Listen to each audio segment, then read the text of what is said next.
If you're already going through all of the work and effort that it takes to put out a podcast every week and you're not uploading your podcast to YouTube, then you're really missing out. But if you're just going to throw your episodes to YouTube without any strategy or without optimizing each one of your videos, then you're also really missing out. But don't worry, it's really not that difficult to properly optimize your podcast on YouTube and to incorporate some strategy into your weekly workflow that will give you all of those algorithmic gold stars on your videos and your channel, and make sure that the attention and the views you get to your podcast match all of the effort that you put into it. So this is going to be a value-packed workshop masterclass video. I hope you're ready to roll up your sleeves and get ready to take screenshots and notes. You can always come back to this video later, so make sure that you save it and also share it with another podcaster. I'm actually going to kill two birds with one stone with this video. And while I work on optimizing a client's podcast for YouTube and creating the brand package for his thumbnails and his YouTube banner and his YouTube logo, I'm going to share that process with you and give you some exact pointers that you can put to use, and also walk with you step by step while we optimize your YouTube podcast channel. We've got a lot to cover. We better get started.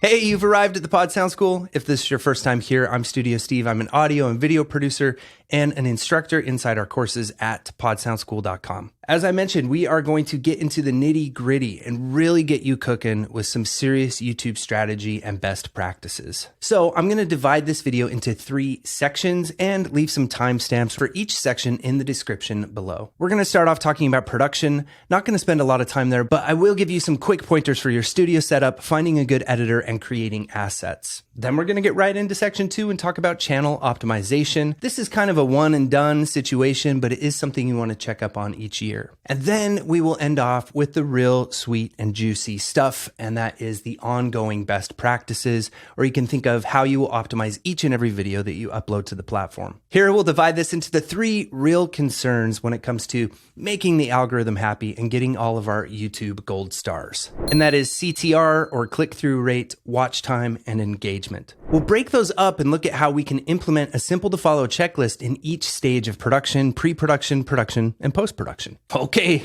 whoa, I wasn't kidding. This is going to be intense. First up, production. Oh, my thing turned off. Okay, first up, production. Now, I'm not going to get into the weeds here, but I am going to mention that you don't need really fancy equipment to get started. It is more important to get started, start posting episodes with whatever equipment you have, than it is to put off podcasting or video podcasting until your budget is right to get that sweet Sony camera that you're after. We do have videos on our channel that I will link in the description below to help you choose the right camera for your video podcast, and we get more into the studio setup, as this is a really big topic. But the main thing here is to have a nice background and to ensure that your scene composition is nice, meaning how you place yourself in relationship to the camera. If you're using the camera on your laptop, for example, you can back away from the laptop a little bit, put the laptop up on books or a laptop stand to get it to be eye level with you. And also it's important to not give yourself too much headroom, meaning a lot of space above your head, but also not squash off or cut off the top of your head. You want to be able to see your bust and your face and be able to move your hands around a little bit, but be nice and close to the camera there and find a nice place to bring your microphone in. Here, you may also want to upgrade to a low profile desk clamping stand, like our new favorite one from Elgato. This will help the microphone stand stay out of your shot and give you more freedom to move your hands around and be more animated in front of the camera. Perhaps the biggest struggle that we all deal with when it comes to video podcasting is recording length, and also where and how to capture and record your video. For that, you can do it directly into the SD card of your DSLR camera, but that will give you a 30-minute shutoff time. If you're recording solo episodes or even episodes locally with a co-host, you can just set a timer for 30 minutes, and that's an easy enough workaround. Or you can also get a 4K HDMI adapter and plug a professional DSLR camera with a sweet lens directly into your computer, and then record directly into a solution like DESCRIPT, where you still get very high quality video that never touches the internet. And when you're ready to remote record, DESCRIPT has a remote recording solution, Squadcast, integrated loaded right into the program. This way, there's no time limit for how long you can record. And also, once you're done recording, you have the underlord in DESCRIPT to help you organize your recording in a way or even edit it for you. You can try DESCRIPT out for free by going to podsoundschool.com/DESCRIPT. Now, I know that the underlord and AI is capable of editing our episodes for us, but only to a certain degree. And if you haven't yet tried out using these amazing AI tools to edit your podcast episodes, you'll find out really soon about their limitations. So here is where an editor becomes very important. Now, many podcasters fall into the trap of trying to edit their own podcast. As soon as it is possible for you, you need to outsource your editing. This is a mandatory thing for our clients. We absolutely would never allow our clients to edit their own podcast because it simply is not the best use of their time, and often it is not something that they have expertise in. When you work with a really good editor, you will be amazed what happens to your brand. Editors are far more than just doing the administrative stuff that AI does for us, like removing filler words automatically or even cleaning up our bad takes. An editor can actually make higher level creative decisions when piecing things together in your episode, adding music, refining the vocal processing effects, adding all the important assets, even camera movement, text annotations, skin retouching, the list goes on and on. And while DESCRIPT is really amazing and the ramifications of what they're creating are just mind-blowing, you're still going to need an editor, and modern day editors aren't program centric. They don't just have one program that they use anymore. They're all over the place. They use DESCRIPT, they use Adobe Premiere, they use Reaper, they use Canva. All of those programs I just mentioned, by the way, are what we teach our editors inside of our program Podcast EditLab. If you want to find out more about that program, you can go to podcastingsmart.com/EditLab. But a Pod Sound School editor is really the kind of editor you should be working with. It's a true creative professional who has a diverse set of offerings to help support your show. So now moving out of production with the last point, let's talk about creating assets. What I mean by assets are to have really cool video podcast intros, maybe some music selections, anything that's pre-recorded and ready to drag and drop into any project that you're going to work on. This is also something that you can share with your editor, and this is also something that you may need to hire your editor to create. I did create a video, and I will leave a link for it in the description below, where I show you actually how I created this video intro here for a client. And this is an example of one of the assets that you're going to want to have in your assets folder. Other assets can also include photo shoots, behind the scenes videos, B-roll footage, time-lapse footage, all fun stuff that your editor can put to use in your episodes. So once you have all of that, a good podcast studio set up with clean audio and crisp video and a nice, clean, on-brand background, you've got a collection of assets and a good editor on your team. Now we're really ready to reap the rewards of what YouTube offers us. And it's important to constantly be making improvements in your show in terms of your production quality, because you're competing with a lot of big shows now on YouTube. And also your production quality directly communicates to your audience that you take your show seriously, and it will also attract those big industry guests that you want to land on your show. And it will also help you to grow your podcast quicker. But again, don't let this idea of needing 3 different cameras and a camera switcher and 5 lights and 3 of the best microphones and lights in the background deter you from actually getting started. You can just start with a simple USB microphone and the camera on your computer or even on your phone.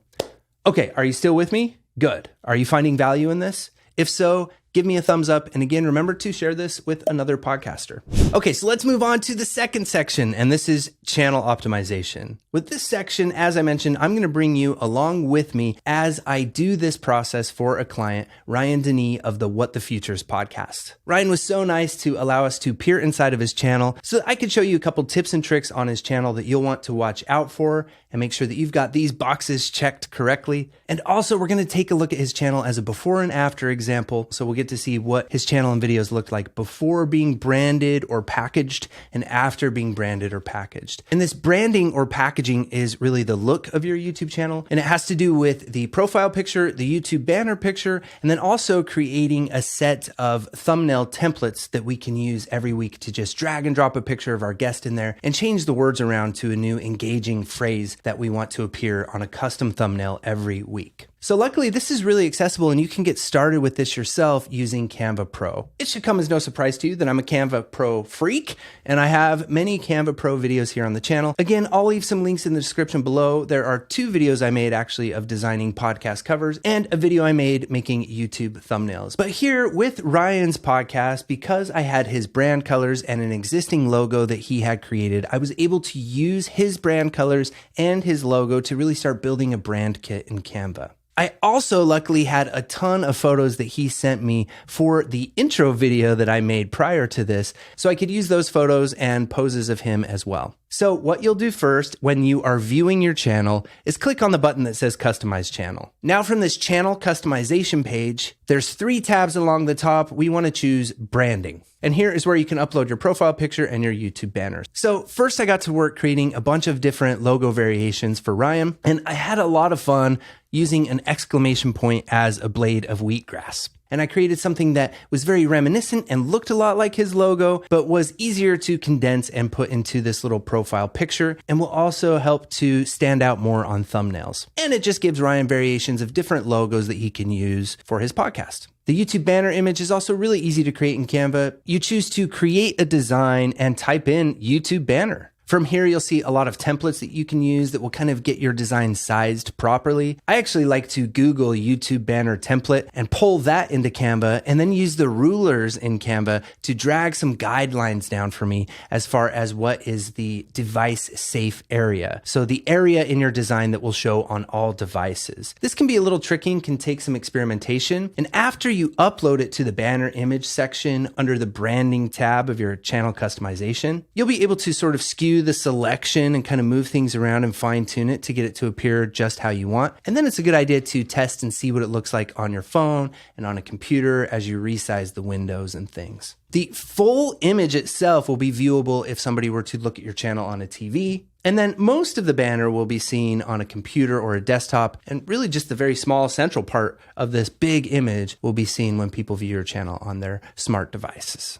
So now on to the thumbnail templates. You can also just type in YouTube thumbnail when you're creating a design in Canva. They have a ton of good templates. And that's actually where I usually start. I find a template that looks right, and then I kind of move things around, add the client's brand colors to it, and then start dragging in photos and getting an idea for a simple set of thumbnails that I can make for the client to introduce to their team, or even to use themselves to simply make a thumbnail every week. And for this, I like to make a set of at least 6 that you can kind of cycle between. And what I really love about Canva is when you apply effects to an image, like removing the background or putting like a heavy contrasted black and white filter on it, it will remember those settings and apply it to the new settings of any picture you drag in its place. So while it can take 5 minutes or so to move things around and create a thumbnail, the real time-consuming part of creating a thumbnail is deciding the phrase that you put on the thumbnail, the words that you put on the thumbnail, and those are very important. And we're going to get into that more as we get to the next section. So an easy place for me to start with Ryan is to go through his most recent 6 to 10 videos and just start replacing the thumbnails with new designs. And then that will give him a great set of thumbnails to use moving forward. I love watching these thumbnails change and viewing the channel and seeing it all update and all come together, and then checking a before and after screenshot. Podcast makeovers are our jam, and if you're interested in working with us directly, you can find out more about that by going to podsoundschool.com. And let's take a look at this. Step-by-step process and tips for uploading and optimizing each video podcast episode you publish to YouTube. So the first thing I'm going to do is drop the episode into DESCRIPT so I can get a transcript from it, and so that also I can ask the Underlord to help me with a YouTube description. And that's a very quick way to grab your timestamps in a long podcast episode. And then you can go through the timestamps that AI offers you and choose which ones you want to keep, and then kind of change the wording around so that they can more specifically target keywords that you're after or just sound like more of your own language. So now in the publish section of the Underlord, I can ask for a YouTube description very easily. And there's this nifty copy to clipboard icon at the bottom here. And now we just cruise over to a document and drop the YouTube description in there. This is a great deliverable to clients, especially clients who are working with a social media manager or a podcast manager to do all of this administrative work for them, because this information comes out of DESCRIPT so quickly and is so useful for the publishing process. Now we'll go down a few lines, pop back into DESCRIPT and actually grab the whole transcript, copy it by pressing Command or Control C. And now I'll just drop the transcript here. The transcript is incredible information to have, and it's also thought of as sort of the extra stars, the extra points with each video that you publish to YouTube to add captions or to add subtitles. So now I have the information I need that I can cross-reference with the information for this episode that the client has provided me to create a really good YouTube description and also include some good timestamps. These timestamps can be really great for SEO and also just for the whole user experience. Okay, so here's the process of uploading a video to YouTube. So while the video is uploading is the perfect time to start filling in all of this information. Of course, we can come back to edit it later. So we'll start with the title. I do have this information from Ryan here, so I'm gonna drop that into here and see if I can refine the title from here. And of course, we can use AI and ChatGPT to help us find variations or even shortened versions of this title if we wanted to. Something like signs of market pullback and wet weather's effect on lentil prices. And then here we have the description ready for YouTube here, and we can just copy it in here as well. Now here in the description is a nice place where we can talk about YouTube strategy. And this specific instance is one we run into a lot when we're talking about sponsorships. And it's important for us to keep our sponsors near the top, if not the first line of our description. We can also drop this in the comments here if you need it to have more visibility. But the first two sentences of the description are very important for SEO, and also because viewers are also able to read the information that comes up in the first sentence of the description as they're scrolling through and deciding what to watch. So this is very valuable real estate where you can put some text information in this first part of the description here that's going to show up on people's phones and when people are browsing. So it would be better to actually enter this down a line and still keep the sponsor right near the top, but put a very attention grabbing and specific line of information here that says what this episode is about and the big takeaways from this episode. That'll be a really good practice for SEO and also to increase your CTR, your click-through rate. So in this case, I came back to the Underlord in DESCRIPT and I said, hey, can you give me a few options of single sentences that would describe the key takeaways from this episode? And we get something like this. The latest updates on yellow pea and lentil markets will help us to rank in SEO. If somebody's typing in yellow pea updates or lentil markets, this video would likely populate. So now the last thing that we'll need to make sure to add to our description, especially for longer videos like podcast episodes, would be timestamps, because timestamps are another place where we can strategically get some SEO gold stars. And we're all about overachieving with every video we publish, right? I want those gold stars. So here is where we can look through the AI timestamps and clean these up a little bit. For example, here we can just call this intro, and this welcome to the podcast. We're not going to need that one. It's only 29 seconds in, but this is great. Special guest. I even like how they titled that there, and that will really stand out along the bottom of the video as people scroll through the video. Housekeeping and announcements. We could do that as well. I mean, these are really good. Positive moments of the week, market trends and analysis,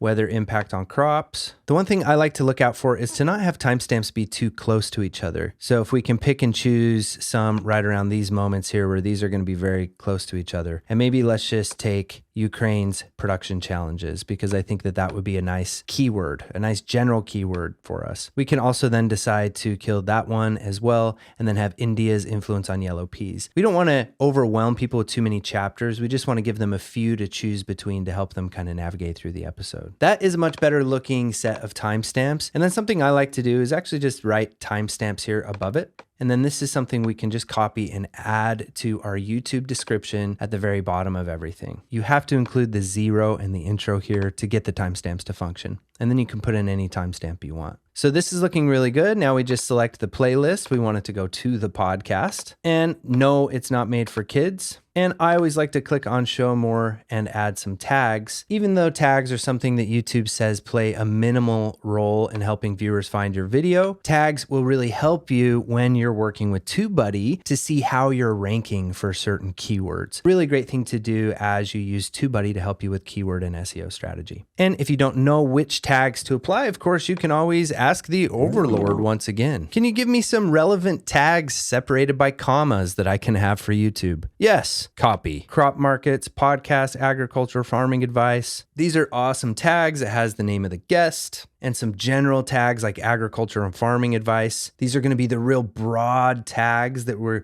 probably not going to compete for these keywords right at first with our channel. And so here in the tags, you might want to use some longer tail keywords and add some keywords that you're actually targeting. And again, TubeBuddy will help you do that. I'm going to wait until the video is done processing to add the end screen. We'll go to checks. It's still checking on the copyright checks. We'll go to visibility, and I'm going to select it as unlisted for now before we publish. Now in the content, the checks are still running and this video is still processing. So now is a perfect time to go make a nice thumbnail for this video. So again, we can ask the Underlord, can you give me a few ideas of short, relevant phrases I can include on a thumbnail? And this also can be a really fun little extra that you add as part of your deliverables too. Thumbnail phrase ideas. And now we can compare that to also the original title, which markets are showing signs of pullback. So this is about market pullback, and also weather and lentil prices. So we're concerned about market pullback and lentil prices. So I can check the AI ideas for thumbnail phrases, or I can really just kind of go with my own understanding of what this episode is really about. I'm thinking a good phrase for the thumbnail here would be signs of market pullback and lentil prices.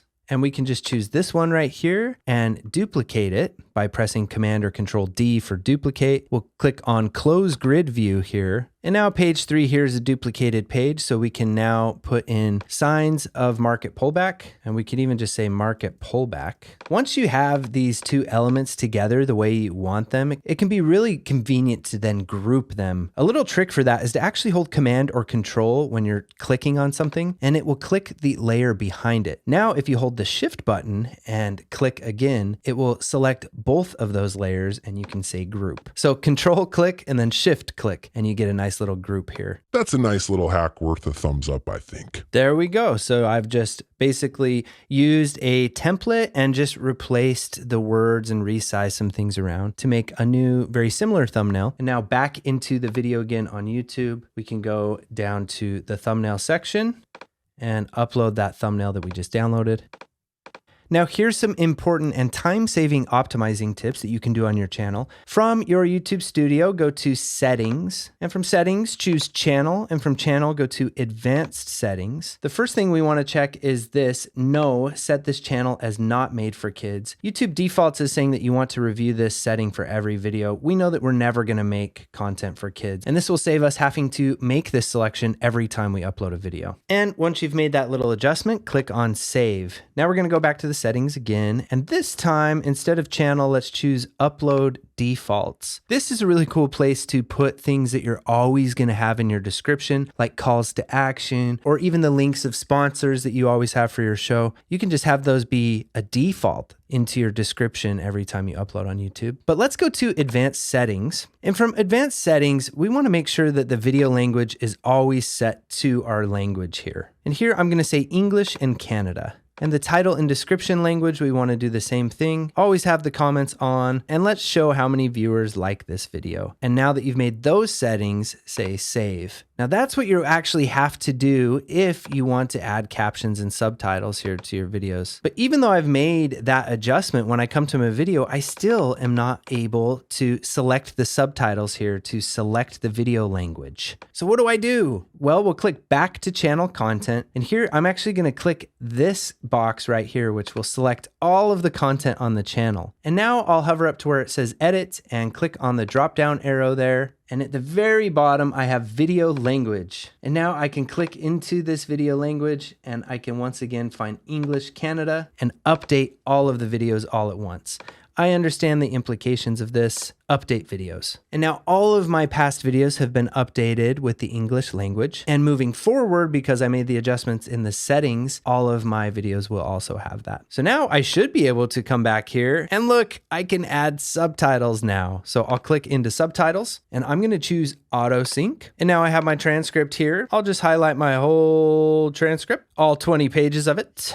And you just paste the transcript in there. It's as easy as that. And look, YouTube has already assigned assign timings to all of this, so we'll say done. So now this video will have closed captions on it published by the creator, which, as I said, are those extra gold stars that you get for your SEO best practices on YouTube. The last best practice that you're going to want to do is to add a pinned comment. And you can go to that, and I'm actually going to ask AI here, or ask the Underlord. Can you give me a few ideas of pinned comments I could add to this video on YouTube to spark engagement from my audience? I like this one. Don't forget about our exciting battalion giveaway. And this is just sparking engagement, trying to get people to actually respond. And then here we click on the 3 dots and choose pin. So now we have a pinned comment by the channel. This is just another best practice because what we're trying to do here is to foster user engagement. However, the next best practice to follow up with this one is to reply to comments, to heart them and actually give them a good reply. Extra points with your replies if it's a little deeper than just saying thank you and you actually try to get them to respond back to you again. If you can start a conversation that can turn one message here in your comments into 3 or 4 messages, that's some activity happening on your channel. And YouTube may take notice of that. So this is looking really good here. And now you can see that our timestamps have appeared.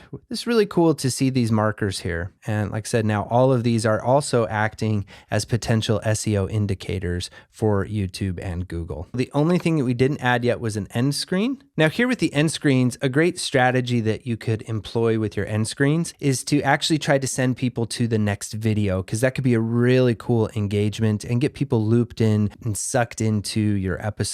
So the last 20 seconds is when this end screen will show up on any one of your videos. So you can think of it as a 20-second advertisement for your next video. However, if this is just the 20 seconds when you're kind of wrapping up your episode, you can also just click on add element here and choose video. And then here, just choose best for viewer. And YouTube will actually analyze the viewer's history and that viewer's profile and decide which one of your videos they would likely be most interested in watching next. So you can make it whatever size you want within the frame here. And then you can also add your subscribe element too and put that anywhere else you want on the frame too. So for the last 20 seconds, they can click on this to subscribe to the channel. There we go. And we'll go ahead and say save. So now we have our end screen, we have our captions. Cards can also be a great thing to add in addition to your timestamps, especially when you have other videos or other episodes that you're referencing. You're saying, go check out this episode here where we deep dive into this topic. But for now, we're just going to move on to the next episode. That's a perfect place for a card to send people to another video. So this is looking really great. So let's make it public and choose save. And before we move on to the third section and maybe the best section of this video, I first want to mention that I think we can all learn a little something from Ryan, and that is that he didn't get hung up on analysis paralysis or over preparedness before he just got right into podcasting. Because the podcaster that you will be after you've made 20 episodes is much different than the podcaster you are right now. And it's in the actual episode creation and getting into the swing of doing it regularly that you will learn the most, more than you will from any YouTube video or coaching call. So just get in there before you're ready, before you have the equipment. And then much like Ryan has done, start making implementations, finding editors, finding people to bring onto your team as you grow and as you improve over time. All right, let's move on to the next section. And this is the ongoing best practices. So you already know that podcasting is pretty complicated. And even before we were doing video, we were still observing the same basic 3 stages of production: pre-production, production, post-production. This is planning, writing, outlining, recording, and then editing. And then of course, on the post-production side, again, you could also lump into it the admin work and the publishing, even though that's probably its own separate stage as well. But we'll just lump it in with post-production for the sake of this video. So all 3 of these stages are very important, and it's nice to make a checklist that you can observe during each one of these stages. But before we can make a checklist, we really need to kind of understand what our goals are to begin with. And when you're thinking about the YouTube algorithm, or really the algorithm of any platform, or really just having content that's going to perform well, really what you're thinking about is audience satisfaction. That's your goal, is to entertain your audience and provide them with value. So we should be constantly thinking of ways that we can improve the experience for our audience and get to know our audience better and improve their satisfaction. For YouTube to do this, it actually has different algorithms for different feeds and different considerations, or what I like to think of as the gold stars. And we can really divide this into 3 different focus areas. The first one is CTR, which is click-through rate. This is how many people choose to click on your thumbnail when they see it in a feed. And this is a critical element and will really determine your success on YouTube. If somebody clicks on your thumbnail 11 times out of 100 compared to the more average 4 to 5 times out of 100, that's going to tell YouTube that your video is really valuable, and it will trigger it to test your video with more test audiences. Needless to say, thumbnails are very important. Many YouTube strategists say that the thumbnails are almost more important than their video, or that they spend as much time on the thumbnail as they spend on the video. Also, many YouTube strategists will start their video creation process with the thumbnail and title, and then create the video after they've decided what the thumbnail and title are going to be. But the thumbnail is not the only consideration with CTR, or click-through rate. We have two other important considerations, and that is the title and also the first line of your description. The title and that first line of the description are not only important for the click-through rate, but they're also important for SEO as well, and will help your videos to rank if people are searching for any of the keywords that you naturally pack into that title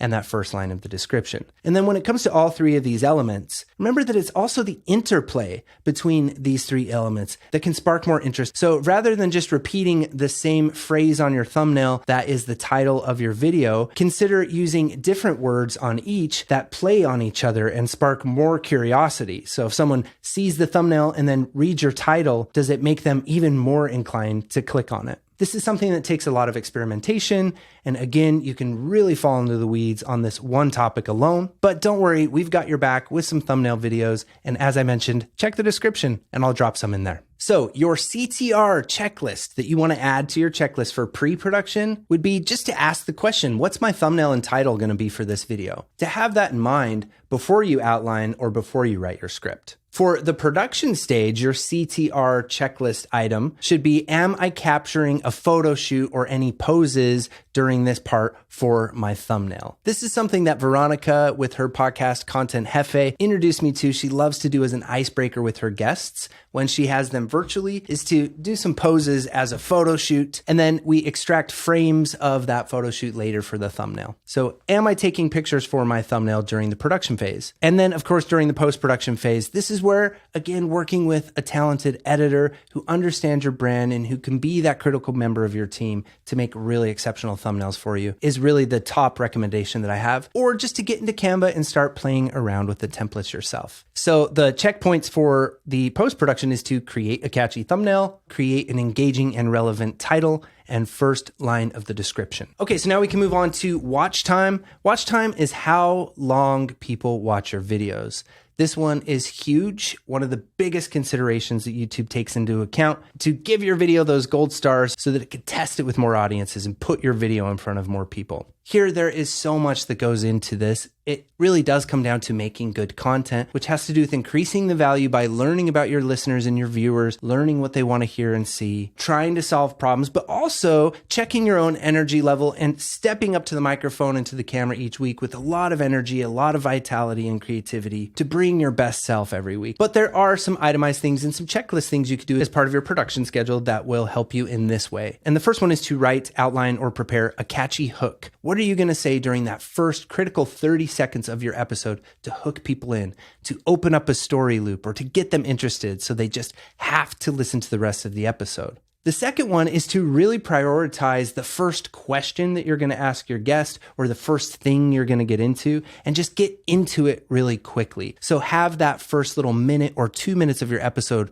really well thought out. I would advise to keep any administrative stuff out of the way of the first 3 minutes and really prioritize that first 3 minutes with some tasty meat where you're given some takeaways and a lot of delight, some laughter, but get right to the point. And so, like I said, it can help to have that really big, crazy question you want to ask your guest. Load that up at the top of the episode. Again, the hook, the first few minutes of the episode, and that may also include a roadmap or to tell the viewers where you're going to take them in the episode. Now, when it comes to the production side of things, again, that's just to check your energy, make sure that you're hydrated and stretched and take some good breaths and that you're feeling really good and you come as the best possible self you can with a lot of vitality and energy. When it comes to post-production, there are many, many things you can do for watch time. And this all comes down to working with an awesome editor who can help you to put together episode trailers and a lot of fun editing bells and whistles at the first of the episode. And of course, incorporate those assets that you have to hook people in and let them know that they're in for a treat and they're really going to learn a lot, or they're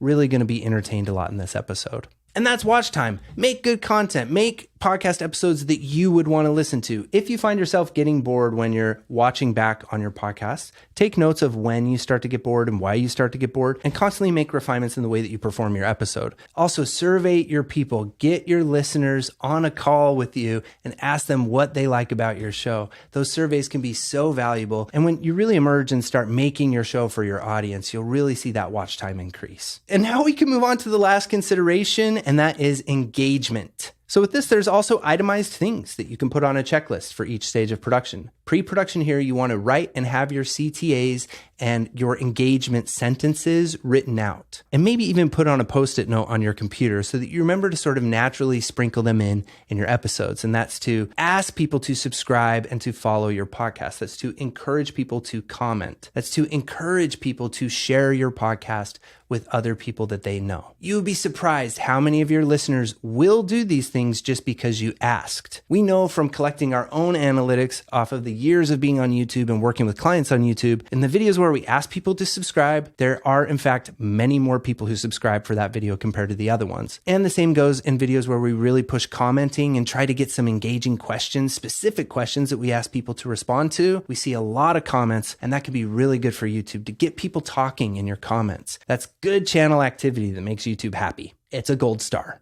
And then, of course, in the post-production here, the editor can always slide things in, interrupt your episode, add little graphics here and there, even without sound effects that just pop up every so often to remind people to comment, to remind people to subscribe, and also to include those CTA links that you're trying to get people to, or any freebies or downloads or products that you're giving away for free during your episode. And there you have it. That was a lot. And you're just getting started, because now you got to go check out how I made this awesome video intro for Ryan's podcast, What the Future's Podcast. And as I mentioned, editors use lots of different tools. For this one, I used a cool template from Envato Elements, I used Pro Tools, and I used Adobe Premiere and After Effects. Check it out. I know this will give you ideas for your own YouTube bumper or your own podcast video intro. I'll see you over there.